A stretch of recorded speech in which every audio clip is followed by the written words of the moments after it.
Morning all of Utkarsh global study channel में आप सभी का स्वागत है। तो हम लोग आज पढ़ेंगे बिहार करेंट अफेयर से संबंधित वन लाइनर फैक्ट्स, जो कि हमारा पहला पार्ट अपलोड किया हुआ है। आप लोग जाके इसको प्लेलिस्ट में देख सकते हैं। करेंट अफेयर्स वाले प्लेलिस्ट में ये डाला हुआ है part first Bihar current affairs का, और आज बिहार करेंट अफेयर्स का पार्ट 2 हम लोग पढ़ेंगे, जो कि हमारे एग्जाम्स के नज़रिए से बहुत ही इंपॉर्टेंट हो जाता है। और 70वीं बीपीएससी और कॉम्पिटिटिव एग्जाम्स जो आने वाले हैं उनके लिए बिहार करंट अफेयर्स बहुत ही ज़रूरी होता है। तो चलिए शुरू करते हैं आज हमारे करंट अफेयर्स का दूसरा पार्ट। करंट अफेयर्स का दूसरा पार्ट हमारा है दरभंगा घराने की 12वीं पीढ़ी का प्रतिनिधित्व करने वाले राजकुमार मलिक को कला के क्षेत्र में पद्मश्री अवार्ड ध्रुपद गायन। ये हमने पिछले वाले वीडियो में भी पढ़ा हुआ है कि दरभंगा घराने की 12वीं पीढ़ी का प्रतिनिधित्व करने वाले राजकुमार मलिक को कला के क्षेत्र में पद्मश्री अवार्ड से सम्मानित किया गया, जो कि ध्रुपद गायन से संबंधित थे। फिर और दूसरा टॉपिक है हमारा कालाजार पर रिसर्च करने वाला भाजपा नेता चंदेश्वर प्रसाद ठाकुर को पद्म भूषण अवार्ड 2024 चिकित्सा के क्षेत्र में। कालाजार पर रिसर्च कर रहे थे भाजपा के नेता, कालाजार पर रिसर्च कर रहे थे भाजपा नेता चंदेश्वर प्रसाद ठाकुर, जिनका नाम है चंदेश्वर प्रसाद ठाकुर, को पद्म भूषण अवार्ड से सम्मानित किया गया 2024 में, जो कि चिकित्सा के क्षेत्र में है। भाजपा के नेता चंदेश्वर प्रसाद ठाकुर 2024 के पद्म भूषण। बिंदेश्वरी पाठक को पद्म विभूषण पुरस्कार 2024, बिंदेश्वरी पाठक को पद्म विभूषण अवार्ड 2024 से सम्मानित किया गया, जो कि सुलभ इंटरनेशनल की स्थापना 1970 में, और उन्होंने सुलभ इंटरनेशनल की स्थापना 1970 में की थी। इनका जन्म हुआ था वैशाली जिले के रामपुर बघेल गांव में 1943 में। तो बिंदेश्वरी पाठक को पद्म विभूषण सम्मानित किया गया है। सुलभ इंटरनेशनल की स्थापना इन्होंने की थी, और इनका जन्म वैशाली जिले के रामपुर बघेल गांव में 1943 में हो जाता है। ये हमारा बिहार करंट अफेयर्स का वन लाइनर फैक्ट्स है, जो कि हमारे एग्जाम के लिए बहुत ही इंपॉर्टेंट है। और 15 अगस्त 2023 को दिल्ली में 1951 में पद्म भूषण इनको दिया जाता है। प्रधानमंत्री ने राजगीर में नालंदा विश्वविद्यालय के नए परिसर का उद्घाटन किया। प्रधानमंत्री नरेंद्र मोदी जी ने नालंदा विश्वविद्यालय के लिए, ये बहुत ही इम्पोर्टेंट हमारा सबसे VVI है ये वाला, ये वन लाइनर फैक्ट्स बिहार का, जो प्रधानमंत्री ने राजगीर में नालंदा विश्वविद्यालय के नए परिसर का उद्घाटन किया है। प्रधानमंत्री नरेंद्र मोदी जी ने नालंदा विश्वविद्यालय के नए परिसर का उद्घाटन किया है। कुमारगुप्त के टाइम में 5वीं शताब्दी में नालंदा विश्वविद्यालय बनाया गया था।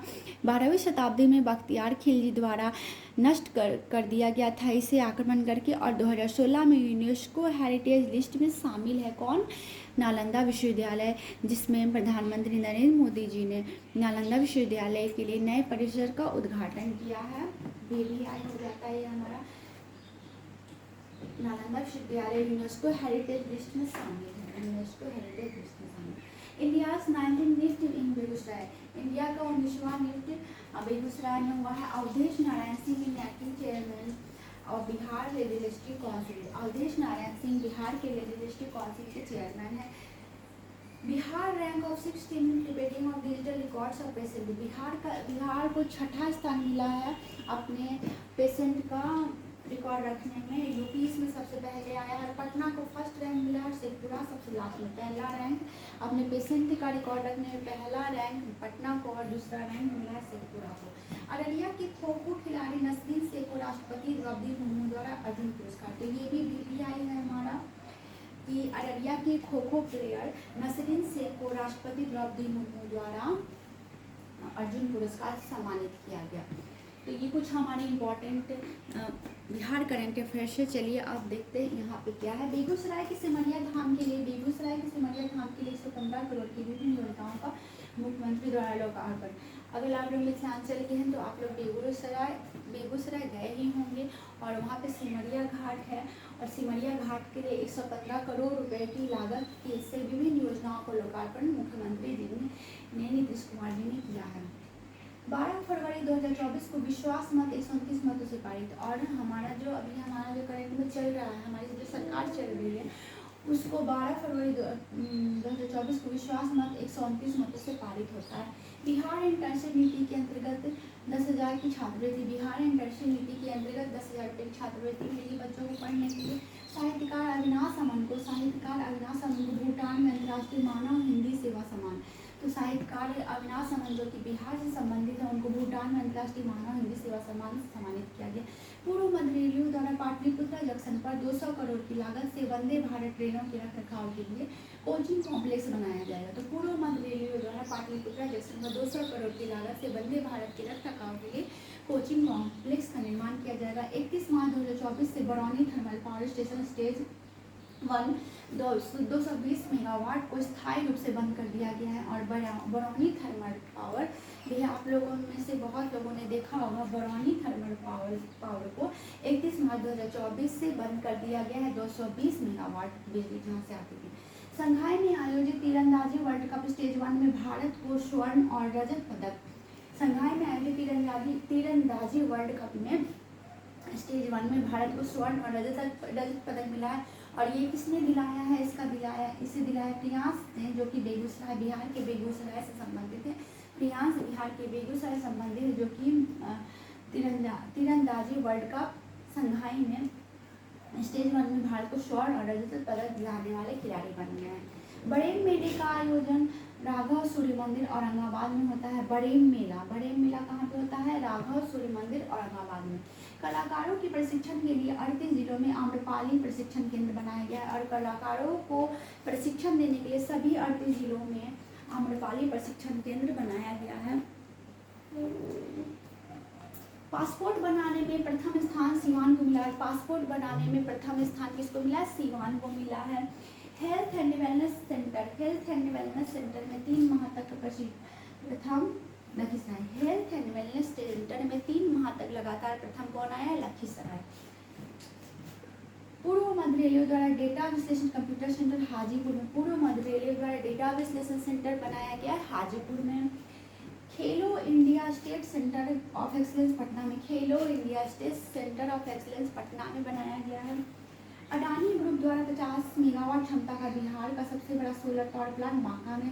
अडानी ग्रुप का भी नाम आपने सुना होगा। तो अडानी ग्रुप द्वारा 50 मेगावाट क्षमता का बिहार का सबसे बड़ा सोलर प्लांट बन रहा है बांका में। साहित्य अकादमी पुरस्कार से सम्मानित मैथिली भाषा के कमलकांत जहाँ का निधन साहित्य अकादमी पुरस्कार जिनको मिला है कमलकांत झा को, जो कि मैथिली भाषा के साहित्यकार थे, उनका निधन हो गया है। उनका उपन्यास बहुत फेमस था, गाछ रुसल आछी के लिए इनको मैथिली भाषा में साहित्य अकादमी पुरस्कार सम्मानित किया गया, जिनका निधन हो चुका है कमलनाथ जहाँ का। राजस्व एवं भूमि सुधार विभाग में जमीन की माप। राजस्व और भूमि सुधार विभाग में जमीन की माप भीम ऑनलाइन ई मापी द्वारा होगी। राजस्व भूमि सुधार विभाग में जमीन की माप भीम ऑनलाइन ई मापी द्वारा होगी।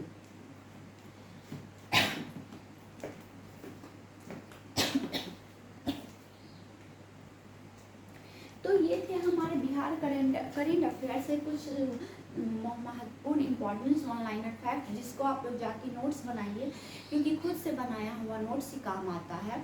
और अगर आपको पीडीएफ चाहिए तो मेरे टेलीग्राम चैनल पे आप लोग जुड़ सकते हैं। वहाँ पे भी उत्कृष्ट ग्लोबल स्टडी सेंटर का टेलीग्राम चैनल है, वहाँ पे इसका पीडीएफ डाला हुआ होता है, वहाँ से भी आप लोग जाके पढ़ सकते हैं। या फिर मेरे कम्युनिटी पोस्ट पे भी डाला हुआ होता है, वहाँ से भी जाके पढ़ सकते हैं, या फिर आप लोग खुद से नोट्स बना सकते हैं। तो ये हमारा बिहार करंट अफेयर्स का पार्ट 1 डाला हुआ है, उसका पार्ट 2 था। और अभी हमारा बिहार करंट अफेयर्स चलेगा, और साथ ही साथ करंट अफेयर्स और साथ ही हिस्ट्री की क्लासेस भी चल रहे हैं, उसके बाद पॉलिटी भी चलेगा। तो आप लोग बने रहिए मेरे चैनल पे और परीक्षा की तैयारी निरंतर करते रहिए मेरे साथ। तो उम्मीद करती हूँ आपको वीडियो पसंद आया। अगर पसंद आया तो please like share subscribe. Thank you.